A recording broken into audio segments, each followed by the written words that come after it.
All right, let's do a short update from the train show. So on day one of the train show, I scored a ton of detail parts.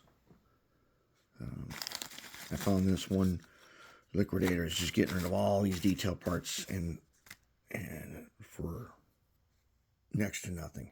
So I got some cool stuff. More importantly, I got 3 sets of Ernst Gears. Those plus the ones we got 2 months ago are going to be, I think we're going to have enough for our project. But then I got this. The Heiden Transmission. And this was, I think I got this for $1. So here it is.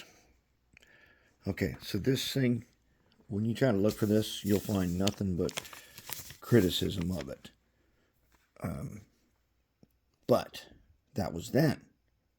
Using our techniques, we're going to try installing this to, one, we're going to install it to a better motor.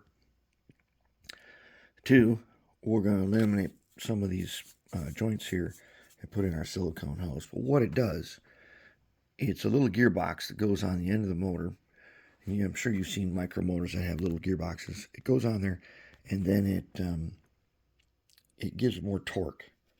Now we'll slow it down. In theory, this should be about 3 to 1. We'll find out. But I think if we do this, it's going to go way better. And so we're going to give it a try. But that's it. And then I picked up an Atlas GP38-2 and another Atlas GP38-2. We're going to do something special with them. And that's it for day one.